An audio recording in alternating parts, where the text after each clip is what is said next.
Hi guys, thanks for tuning this episode of the Nick Egan Times. On this episode, we have an awesome guest. We have Isabella James. Baby girl Bella is one of the adult top earners thanks to her bubbly blonde personality, stunning 5'1" build. Isabella knows how to get her fans going thanks to her solo, lesbian, and boy girl content that she has attracted to so many followers that she currently is in now the 0.1% of all content creators on the OnlyFans platform. She claims everything happens for a reason. No, it didn't. I wouldn't have the past that I have, such a beautiful present and the future ahead. Isabella is a true vegan and she loves those roots. Welcome, Isabella, and thanks for coming on my podcast. Oh, thank you for having me, Nick. How's it all going over there? It's beautiful. It just turned fall here. I know it's different on your side of the world, but it's spring there, isn't it? It is. It just literally turned spring early this month. So, yeah, it's exciting. It's coming into summer too. Yeah. Well, it's kind of the same vibe. I feel like spring and fall both have the same cool energy. Yeah, 100%. Tell me about the pandemic and how that's affected you since it's begun. So people hate to hear this, but I've been thriving since the pandemic happened. Okay. And a lot of people obviously are not, and is still causing issues. I would think not so much now since it's subsided a bit. But in general, people who work from home and online creators really were given the opportunity to shine. Me being one of them, I had started doing content obviously before the pandemic, but there was a huge influx of customers and all of that. And we see that kind of like trickling down now, but it was also the summer. But I'm very feeling positive for the winter for everyone to get horny and cold and go back inside and come to my site. To everyone's site. Sounds good. Sounds good. All right, let's just jump straight into it. Tell me about your life, how it's all, your journey so far. So where you grew up, your family, all those kind of things.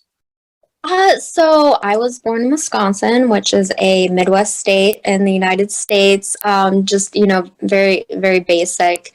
And then I moved to Virginia for a year, not relevant really, I guess, since it's in the story. But then I moved to Arizona, which is another state. I lived there most of my life. I moved to California about a year ago. And I have had an interesting life for sure. But for like the last almost 3 years now, it's been like really like quiet and awesome. I mean, I guess like making porn for a living, people wouldn't call really quiet, but to me it is. To me, I'm like, this is easy going, and that's because I chose those pathways in my life. I decided that I didn't want to live like I used to like party and just like hang out with like the wrong type of people. And that's actually one thing that I could say that, sex work like really just helped me like get back to myself. It wasn't like I started it and then all of a sudden I was like, oh, I need to change my life. That's not what happened at all, obviously. But it allowed me to become who I am today and closer to my true self. Instead of, I always am like, I'm not trying to get esoteric, but I always get esoteric, more from our like traumatized self. Like I used to be just like more of a depressed person. And I guess I kind of was always bubbly, but like how compared to how I am now, like just totally different life. I drank all the time and just had some like really interesting situations happen. But now, you know what? I work and I go hiking and I hang out with my cat and I work out and I enjoy what some would consider the boring things in life. That's my jam. But then I also am naked on the internet. So, we are all we're all multifaceted beings that are able to do and be all of the things, like legitimately the first hour every morning, give it 30 minutes to an hour every morning. I'm meditating, same thing before bed, and doing all these things but then pay for your porn. So it's awesome. I'm vegan. I know that my implants are not vegan. So like, I get it. And that's what I love because my job is kind of like customer service that I'm able to see people from all different angles. We're all coming from the best place we can at the time. So, I just love everybody. There you go. There's my there's my life story. I love life and life loves me back. So Yeah, amazing. Do you get shy or nervous when you're putting obviously your body on the internet and OnlyFans and they see that? Do you feel awkward or uncomfortable ever from that? no, honestly. And years ago when I first started doing anything adult, so yeah, before that, um, I had like a job. I had a job at like a sandwich place. I had like I was a nanny as a personal assistant. I worked at like a couple call centers. So like nothing and like food places, like nothing crazy. Um and then I did one like kind of studio porn and everyone's gonna wish that they can find it. Haha, guess what? It's a different name. I did that years ago. I look so different. I did that and then I did a little like I did some like a handful of days on cam and then I was a dancer for a while and then I got into doing camming, Snapchat and now OnlyFans. So the reason I say all that is just because it's a progression of it. To be honest, I've always found it to come natural. Like I've not always been like wearing slutty clothes, you know, like that, but I've always just been open-minded. And I used to be like, oh, you know, stripping and all that. That's just, you know, I respect that, but it's just not for me.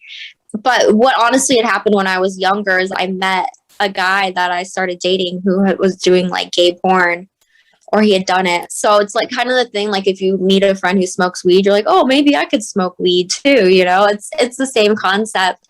But actual cool reflection question. Cause like, no, I really, I really don't like, I feel more shy one-on-one with people and I think a lot of girls, okay, I wouldn't say shy, just more nervous. I spoke at a retreat earlier this year, another model through, and it was like a lot of more like what is it, like amateur girls that like weren't, you know, haven't been in the business that long, and it was really cool to like coach them and everything, and I knew what I was talking about, like I felt good, but I was still so nervous. But with that, like I'm still so talkative and everything. But a lot of girls there I know struggle to like socially interact with each other because it's like, oh, you're naked on the internet, but it's different when you're like in person, you know. But like I said, I used to dance and all of that. I've had sugar daddies, so it's just like it's just the internet. What's some of the funniest stories or the best stories that you can recall that's happened so far in your career doing this? Honestly, they always go back to guys that are usually interested in things that are, you know, a little bit different than the average Joe. So I want to go back to when I first started, I started doing femdom, which if you don't know is female domination. So, these guys are just really into being like humiliated, you know, possibly like tortured, you know, just like submissive things, but it's always crazier than that, you know, like but like I always say I'm like my best come up of like one person is this guy that I met him on cam and he always would just want to like worship my feet. He would want to do it before work. And then just like one time we connected and he Skyped we Skyped obviously, and for 3 hours, and the whole time he was buying me shoes on Amazon, and I was just like smoking weed and just like degrading him and like talking all this shit to him. And I got like altogether between like $1,500 and $2,000 for just chilling, you know, like it's great. Because I know that I fulfilled something that guy was wanting. But then like he stopped talking to me. Like a lot of guys do, even guys that aren't into weird things, they feel very shameful and like guilty of, you know, probably spending the money, or just the fact they probably don't feel comfortable with themselves that they are like paying for that attention, which obviously I completely support happening.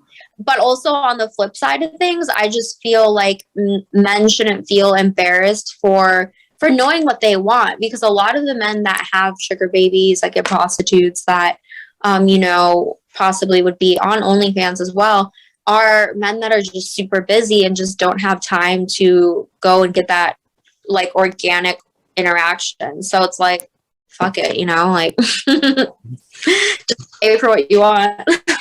No, that's really insightful, and yeah, definitely thanks, Janet. Do you have like any mentors in what you do? Do you have people that like obviously help you and support you and really get it set up and get all these things going for you? No. That's pretty cool that it's managed by yourself and you do it solely by yourself too. Yeah, so that's funny though, because I had someone about 2 weeks ago ask me if I had any mentors. So I feel like that's a push into me. Like I need to get a mentor. I have like a spiritual mentor, but I don't have any work mentors. I'm the mentor myself. I run like a very small group called High Vibe Hotties, and I also started coaching. But it's just I have like for the last like 2 years, I've been like I really want to help other girls in my industry because like first of all I was there and like now I'm here doing it, but I'm like really happy and like I don't have anxiety and like I don't feel like I need to be messed up all the time and stuff like that, and other girls don't have that, and I just want to help them thrive in their business as well and know that they can use their business as a form of self-love, and they can also use it to like heal their trauma. That's something I want to say too, is that sex work, I know no one me defending sex work, no one asked, but it's also a lot of women find it very like emotionally healing of past trauma, whether sexual or not, to be able to be in the power role where I have control of everything that's going on in my space. Like I don't do studio porn for that reason, because the reason that I enjoy what I do is because I am in control of it. It's my content. I know who I can choose who I want to fuck, what we're gonna do, obviously collaboration, but it's not like someone else's world. And like that's what I love about the different subscription platforms as well, as it's our territory. It's like what we want to do. Obviously there are some restrictions, that they don't want us to do, but just in general, it's like whatever we're comfortable with, whatever we can do, we can put it out there. So That's great. Where do you see the porn industry headed? So obviously OnlyFans and these kind of platforms. What else is coming up, or where else do you believe it's headed? That's a good question. I feel like the subscription sites have still not hit their peak. It is like it's like a completely like just change for the industry, and not even just our industry, the content, celebrities, all the creators industry in general. So after that, I don't know. That's interesting. I think a lot more things will be done with like VR type of things, and stuff with like crypto and all of that really being integrated more into the industry. But for like the next big thing, I still think it's the subscription sites. Mhm. All right, that's really cool. Tell me about your vegan lifestyle too. How specifically did that come about? Okay, so I went vegetarian when I was 14. And then however many years, I've been vegan 6 years now.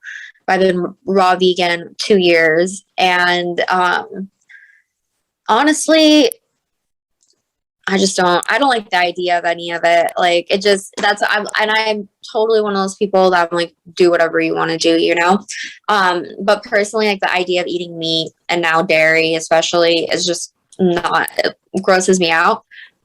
But the whole raw vegan thing is that I believe that everything has a vibrational frequency, and like certain, obviously food, certain anything has a vibrational frequency, and foods have different frequencies, and when you cook it like lowers that frequency. So I'm just trying to be like in the best mood, like most high like vibrational. So that's actually why I started eating raw vegan 2 years ago, and then I feel great with it. So I've had like quinoa once and like some hummus once that wasn't raw, but I was like, I didn't even enjoy it to the fact where I'd be like, oh, maybe I'll have that once in a while. I'm like, just give me some fruit and let's call it a day. Awesome. If you were 18 again and you could go back in time and you could change anything, what would you change? I wouldn't change anything, everything has its purpose in life, and even things that people deem, super negative, such as the pandemic, there's always the contrast of that where it was, it's been positive for a lot of people as well. So I would leave everything exactly how it is. Awesome. And what does the future look like for Isabella? What are you planning on? Where are you headed? Always thriving. A lot more new content. I just recently got my boobs redone for the third time, so they're still healing. So just doing that. But I just started my own site, no subscription or anything like that, but just a general place to find me. ineedbella.com. So just working on making that look even better and still creating content. I will be going to Vegas next month to collaborate with some girls, and just TikToks, just putting out the content people want to see. Wonderful. Isabella, thanks for coming on my podcast. I do appreciate it. I wish you all the best with everything you're doing. You're doing amazing things, especially in your industry, and you should be proud of yourself. And thank you. Yeah, thank you, Nick. Bye.